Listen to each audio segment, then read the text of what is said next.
To the rundown. Glad you could join us. Happy Friday, sports fan. We've got a ton to go over. I'm your host, Adam Deal, along with the crew in the zoo. Tom Dragmeister is going to be joining us a little bit later. We're going to have some fun. We've got some highlights, of course, to get through from Thursday night. We're going to go over our top 10 poll. We're going to preview some of our monster matchups tonight and our game of the week. So everything's coming your way. But let's start with last night in a game that was featuring two undefeated teams, the La Cueva Bears, 3-0 on the season, taking on the Cibola Cougars, 3-0 on the season. And it was homecoming night. The crowd was out for La Cueva. Could they impress? Let's get to it from Wilson Stadium. A gorgeous evening, by the way, it was. And things got going early for Marcus Steele to Marcus Martinez. That's 9-yard touchdown on 3rd and goal. The play dialed up was perfect. It was 7-0. Quick answer the other way as DeAndre Williams into the end zone, 2 yards out. Extra point was bobbled. It was no good, so it made it 7-6. A little bit later, a 3-and-out, quick stop, and then Dylan Summers going to find his big junior receiver, Connor O'Toole, for the 1-yard touchdown. Check this play out. Pass back to Nate Manzanares. Who's he going to give it back to? Yes, Marcus Steele. That's 26 yards out and in. Touchdown. Let's have another look at this one. The lateral pass means he can throw it again. Marcus Steele says, hey, I'm wide open, buddy. And look at the little stutter, and check this out. Dive to the pylon. Good. Touchdown. Cibola Cougars on top, 14-13, but watch out because that would be the last time they score. DeAndre Williams says, get out of my way, 19 yards out. Takes the screen up and in. La Cueva on top, 20-14, and then right before the half, get out of bounds. Doesn't get out of bounds, but the clock will stop to reset the chains. They don't even let the chains reset. They start the clock. Summer downs it. And then from 39 yards out, nice and easy, Camacho puts it up and through. So halftime score 23-14, and then Nasir Robertson gets a nice block, a seal on the edge. Touchdown, La Cueva walking away with it. Watch it one more time. Robertson, the stutter right here. Oops, get out of my way, son. Skates into the end zone. It is all La Cueva. Let's add some more, shall we? DeAndre Williams makes one miss. He's gonna take a nap on the 1-yard line and roll into the end zone. Touchdown. It's all La Cueva, and for good measure, let's add another one. The Statue of Liberty comes out. Yes, that's right. Let's watch it again. Look at this. Fake throw, it's behind my back. Bang, bang on 3rd and long. Williams gonna score 4 touchdowns on the day for DeAndre Williams. 43-14, that's your final score. It is all La Cueva. They looked really, really good. We're going to talk to Tom Dragmeister about that game in just a little bit. We're going to get the crew's opinion on that one as well. But there's another game happening on Thursday night, and maybe the game of the week so far. Back and forth they went. Albuquerque High School and Del Norte going at it. Milne Stadium. Here's how it went down. 2 receivers at the top. They are going to go to the area. That's complete to Savion Andrews. Nice block in the open field. He cuts back for the Bulldogs. Touchdown.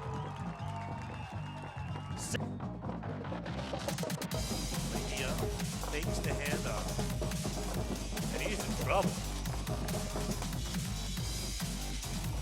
Right up the middle, plenty of room. He's finally stood up, but it doesn't matter. The Bulldogs touchdown. Trips at the top of your screen, that's where Mejia's looking. Across the middle on the slant, there's a touchdown for the Knights. Mummer to the backfield, hand off to the sophomore Mummer, run to the right, and he's through, there's a touchdown. Well, I don't know, did that ball come out or did he cross? Again, a quick release up the middle, that's complete. A lot of green out in front, touchdown, Knights. Hunter. Mejia gonna roll that way.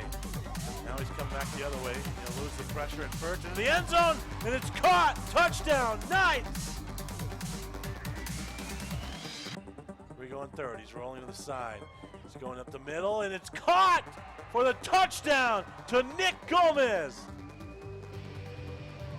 Point after is blocked. That's huge. Again in the gun.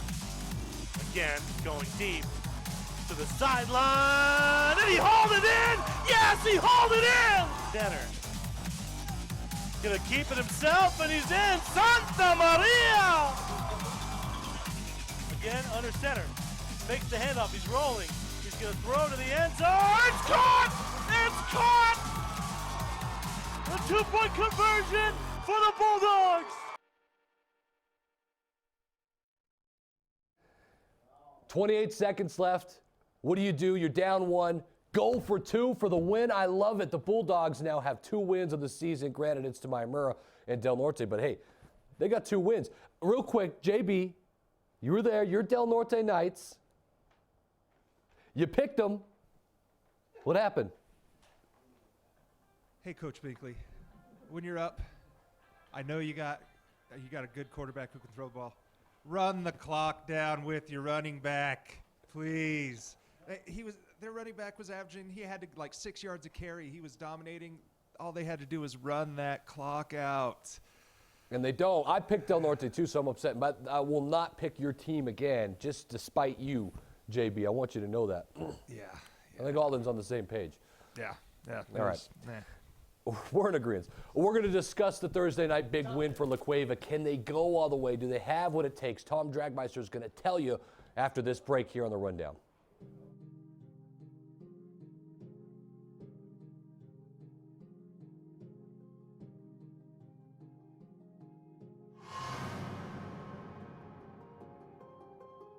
Right, twins to the right, twins to the left. Garland's throwing to the end zone. Got a receiver out there. Caught, touchdown. Jamal, man, this beat is crazy.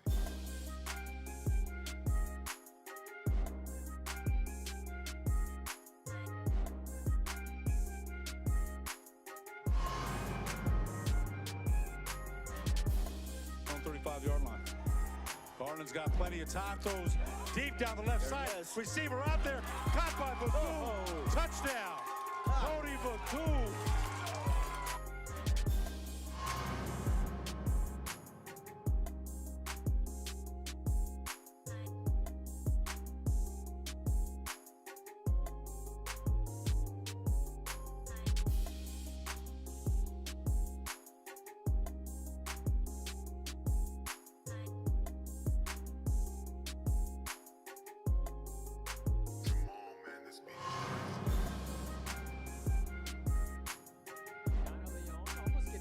The ball knocked forward. Gabe Legendre's on a run.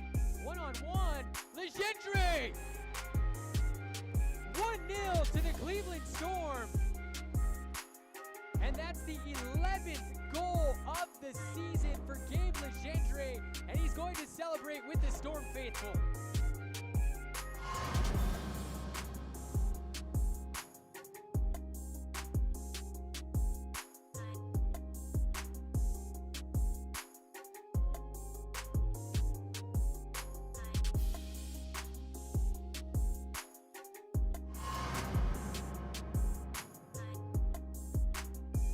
Lorelei Logan was fighting through the bodies. There's another one, and that's the first points of the game.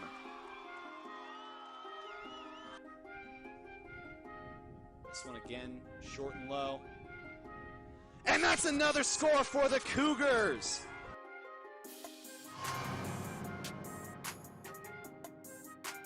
They'll start from the 32 right to left here. Here's Austin Smith, the junior quarterback, going for it all to Connor O'Toole. Yes!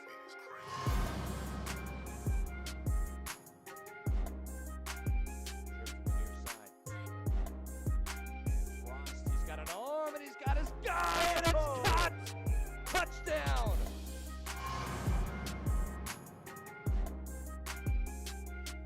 They trail 1-0. Ball into the box. Erickson! Tyler Erickson has leveled this game for La Cueva. It's 1-1. The senior finds the back of the net.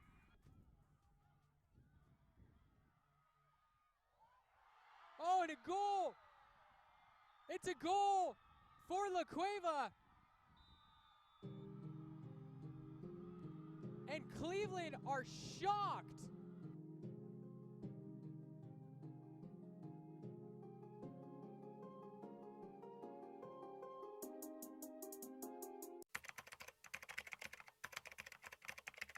Proview Network crew, assemble!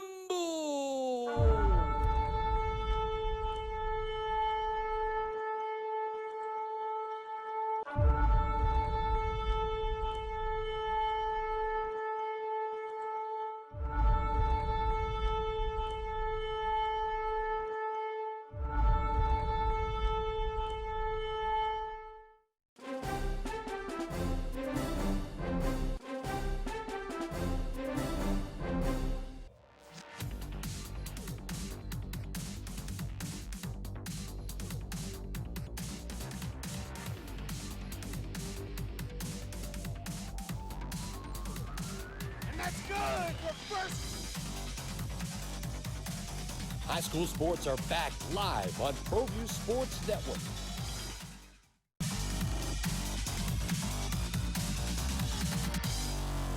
Dreamstyle Remodeling. Back to action here on the Rundown. Adam Deal right next to me, partner in crime last night and every Thursday night. Tom Dragmeister, of course, the crew in the zoo as well, having some fun. We just went over some highlights, Tom, and you and I, we did the game last night, La Cueva, Cibola. Really tight game for a while, and then it got away from Cibola. You know, especially up until maybe about a minute to go in the first half, they were ahead 14-13, and then they give away 10 points in the last, I guess it was less than a minute.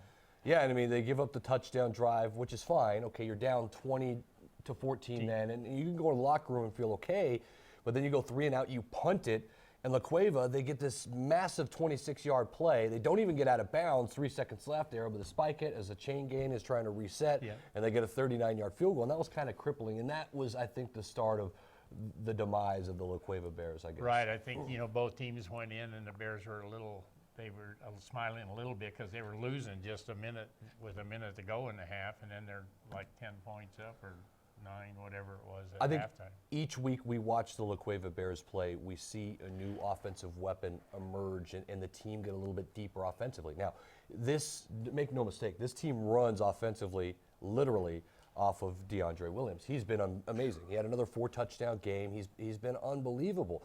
But we know Connor O'Toole is good, and now Nasir Robertson is starting to get a lot of receptions and get involved in the passing game. Dylan Summer was great in his return, and they're a little bit deeper offensively than we've given them credit for. Well, they are, and you know, just like you said, they did a great job. And he had 195 yards, and I'll tell you, probably he got over 100 of them after he got touched. You know, but he has some moves that are unbelievable. Reminded me of both Lewis and Smith the week before. Dorian Lewis from Cleveland and Geno Smith from El Dorado, who are also, we have some very excellent running backs. Even though Smith is a quarterback, he runs like a running back. He does. So we look at. I think we've already given Dorian Lewis this title of the greatest running back that we've seen in a long time. Are we not giving enough credit, you think, maybe to DeAndre Williams and how he's been very consistent through 4 weeks? I think so, because he really earned his. He gets hit, you know, and he has some great moves where he gets away from it. He doesn't run over anybody as much. I think Lewis is a little more powerful, but I think Williams has every bit the moves.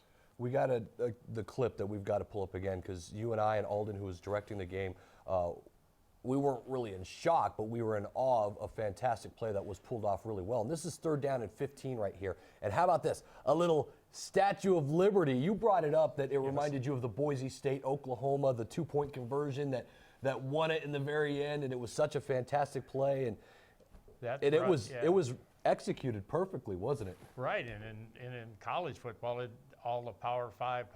Well, Boise State showed them other people can play good football too when they beat Oklahoma in that bowl game. Who's your front runner? We've talked about Cleveland, we've talked about El Dorado, we've talked about La Cueva. I think we're all in agreement those are top 3. Who's your front runner right now? I think I started with Cleveland, and I don't see any reason to get off of them. You know, when I hit my picks at the beginning of the year, they were going to be number 1, and La Cueva was going to be number 2. So right now I look okay, but you never know, especially when. And there's no doubt in my mind that El Dorado can beat both of those teams. I think because of Cleveland's win against El Dorado, you've got to put them there. But I'm with you, and I think it's really close. And I'm curious. Now, what's going to be interesting to me, Tom, is I think more than anything, in 6A, seeding is going to be so important. Who gets that 1 seed and who's going to be the 2-3 playing each other, or if someone slides down to a 4 seed and is that 1-4 then going to have to, just the way it works out. So I think seeding is going to play out and the matchups are going to play out in the way the bracket. I know it's early to talk about it, but seeding is going to be a big deal. That's what it's all about. I mean, the coaches, they talk about it before the first game, about their schedule, about which ones they think they can win and which ones they have to win. So it's never too early to talk about who's going to be in the finals. By the way, no cupcake schedule for La Cueva. Up next, they'll play at Rio Rancho, a team that's good and getting better, and we'll find out how Rio Rancho is. Well, their history means they'll be good. They'll know what to do and everything. They might not have the athletic ability they've had in the past, but they're coached as well. And then La Cueva will start district play, and they've got Sandy and, of course, El Dorado, which is a big game, and then they'll have the game against Clovis at Clovis, which is always a difficult place to play. Let me get you involved in our matchups tonight and tell me what you think. And we'll start with what we just talked about. Rio Rancho. They're going to play host to Las Cruces, a team that's reeling. Both these teams going in opposite directions. Huge win for Rio Rancho on the road in Clovis, 20-14. They needed that. They started with a tough schedule. And Las Cruces maybe going the wrong way. They blast Manzano, but then they got hammered by El Dorado and La Cueva. Granted, those two are the best teams in the state. Right, yeah, and they I don't know, it's hard to figure out Las Cruces. They did lose some really, really key people. The Ball, their quarterback, and of course Brandon Baeza, who he played quarterback when Ball got hurt. And those two had started since they were freshmen, and now Ivan Molina, is the only one. Peck, Ailman, Ramirez. These are 4 players that are good, but their skill position players are good. In the trenches, they struggle a little bit. They really do. Yeah, that's Rio true. Rancho as a running football team, I think might struggle a little bit against Rio Rancho tonight. I think it's close, though. I think it's a couple of scores. I do too, and you never know. You can't go by what happened last week because they're different, these 15, 16. I mean, you do that your whole life. You can't do it in the NFL either because on any given Sunday, that's the movie, right? Anybody can beat somebody else. You got to play them. And then our game of the week tonight, it's on My 50 TV. Love you to join us if you're out there. My 50 TV statewide. Roswell going to take on Los Lunas. Los Lunas undefeated. What do you think? Well, I'm going to go. They're at home, and they have a good team. They were in the championship game last year, and their quarterback is big and strong, and he can throw it, he can run it, and he's almost part of all their scores. And it's Nick Garland, and he's been fantastic. And Roswell, you look at their schedule, they had 1 game canceled because of a lightning delay, but 1-1 in the season. Everyone thinks that they might be one of the best teams in 5A. We're going to find out tonight because they got a tough test in front of them. Yeah, that's true. And, one thing I want to go back to Las Cruces, or to La Cueva, the game last night, is that they didn't get swept on last night. Whenever Cibola had a chance, they made all their yards up the middle. And I want to say that Mady and Stone did a great job of protecting the outside. Well, in that linebacking core, a little bit banged up too for La Cueva last night, and you would imagine when they're healthy, it's going to be even more difficult to run against them. And so we're going to find out. We got other matchups, West Las Vegas. How about Hope Christian with their big start? A new dynasty starting. You never know, right? I don't know if Coach Murphy's coaching football or not, but I haven't seen him play for this year, but I saw him play last year. And in football, they're down a class, right? And so they're 3As, so it'll be interesting to see how that all plays out. But Hope Christian with a nice start to their season. So those are our football matchups. Of course, folks, we'd like to remind you out there, APS Volleyball Metro Championship game, 6 p.m. Projected start time from Volcano Vista High School. Teams to be determined. So we'll keep you updated with that as that matchup gets there Saturday. And then don't forget, we've got re-airs of Eastern New Mexico. My alum! Let's go Greyhounds. The Greyhounds. I don't think they do too well in this game. I'm just going to give that away. But we've got a lot of re-airs for this one. You could check it out. You go to our website, click on the links for our live scheduled matchups as well.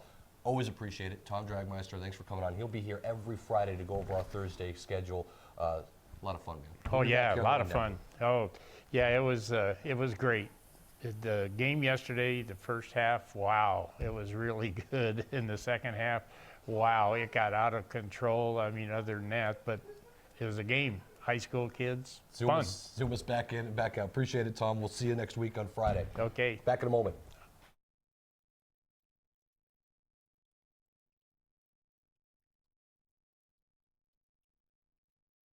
sports event. The 13th annual New Mexico Bowl is Saturday, December 15th, high noon at Dreamstyle Stadium. I'm Jeff Symbieta, Executive Director of the New Mexico Bowl. Be with us as once again college football's bowl season kicks off right here in Albuquerque. Bring your friends, bring your colleagues, host your holiday party at the New Mexico Bowl. It's annually one of the most exciting games of college football's postseason. Bottom line, it's a whole lot of fun. Visit NewMexicoBowl.com or call 925-5999. The New Mexico Bowl, where bowl season begins. It's hard for a child to learn when they're hungry or being abused at home. Let's stop blaming teachers for problems they didn't create. I'm Steve Pierce.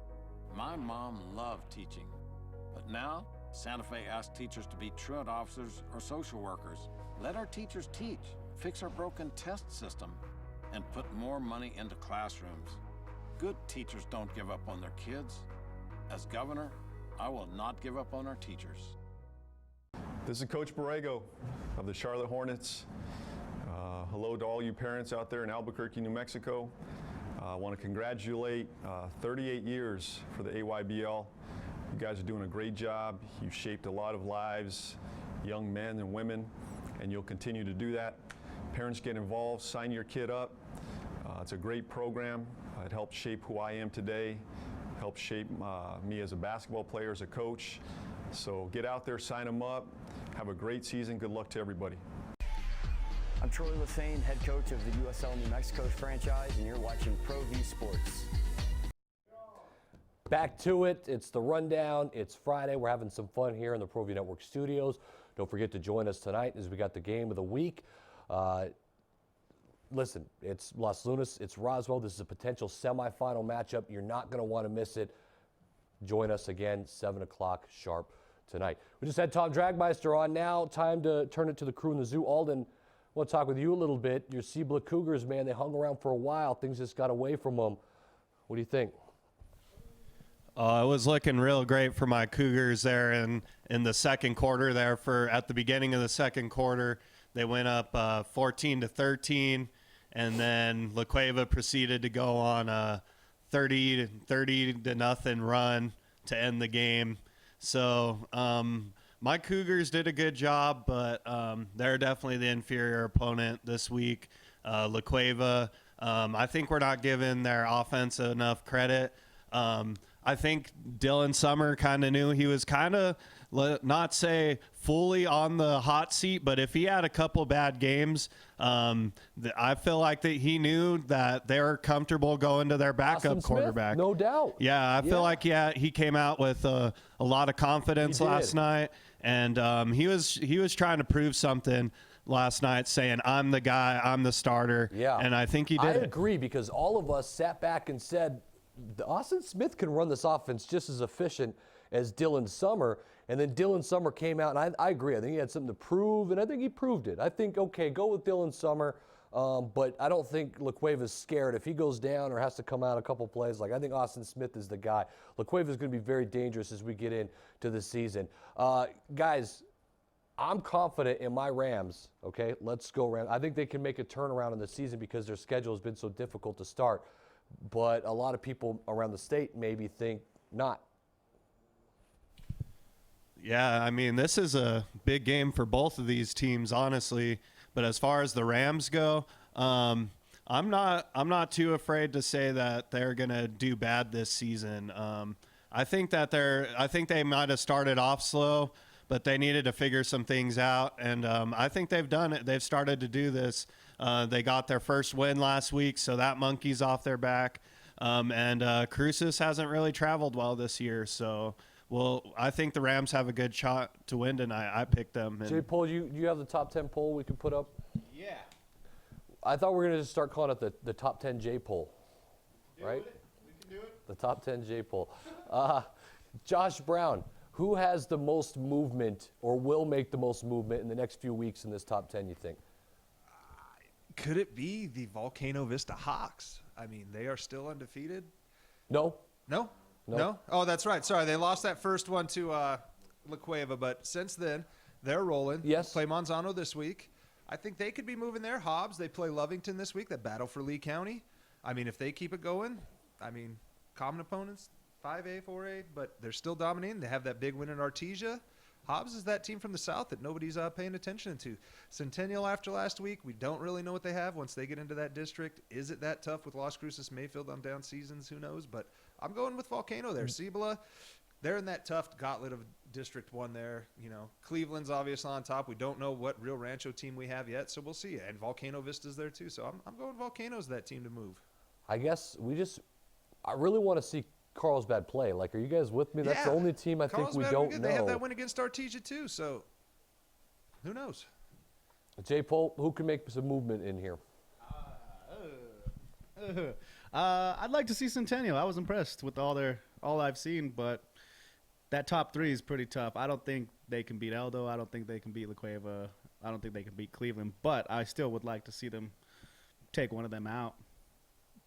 All right, so again, let's go through our matchups tonight real quick, and we'll give a quick preview. It's Las Cruces, Rams. Guys, I'm going Rams. Would you guys go? Rams. Cruces. Rams. J. Paul, Cruces. Why are you taking Cruces? I'm all about Cruces. Over the years, they've showed me enough. I'm just about them. So It's in spite of you. Yeah, I think it's in spite of me. That's what I really wanted to hear. All right. And then Roswell, Las Lunas. I think we all went Las Lunas. Does anybody think Roswell could steal this game on the road? Anybody? I don't think so, Adam. I don't think so. Since I went down there last week, they're solid all around. They have a good offense. They have a good defense. But Roswell's one of the premier football clubs in 5A, so it's going to be a battle. Like you said, this could be a potential semifinal or championship game. So, I mean, if we're putting it in that category, that means either of them can win. So, I think the Tigers definitely have an advantage, though. Okay. Yeah, I mean, I'm going Las Lunas. Guys, I think this one is I'm not trying to throw shade on the West Las Vegas Dons, Richard Tripp, the Don, but Hope's pretty good. It's a buzzsaw, 3A, man. They're gonna come back, dominate this one. I think they're the team to beat this year there. Yeah, and I mean, let's just straight across the board, who owns West Las Vegas in basketball for sure for the past couple of years? I think Hope's just got their number, you know. I'm sorry to my Dons out there, Richard Tripp, but I mean, whenever the West Las Vegas Dons look across the field and they see Hope Christian, they are not excited about it, and that's for sure. That's probably pretty accurate. All right, and then we got the APS Metro Volleyball Champion. I'm really upset. All right, listen, my Trisco Heritage Jaguars bowed out in the quarters. Dawn Tabaka and her Volcano Vista Hawks got lucky last night. I kid. It's a good win. Volcano Vista, I know, is in that Final Four along with La Cueva and Sandia as well. So we'll have the APS Metro Championship. Always fun to see. Any last thoughts, guys, before we get out of here? Let's have a great game. Yeah, good games. Good games all around. You know, this week is a big week for everybody. I mean, we're already almost halfway through the regular season after this week. So we've finally been able to see what a lot of the teams are about. And it's almost district time already, and it'll be state time soon. So excited to see more matchups. We're all really close. Pick'ems are tight. JB, you got one last thing to say? He's got to finish it. When you have an 8-point lead with a minute left, run the ball. Get out of bounds. Coaches everywhere. Run the ball. Tick, tick, tick, tick, tick, tick. Let that clock run. Just to coaches out there. That's the crew in the zoo. We appreciate Tom Dragmeister for coming on. Enjoy the games tonight, and a happy Friday to you. I'm Adam Deal. This has been the Proview Rundown.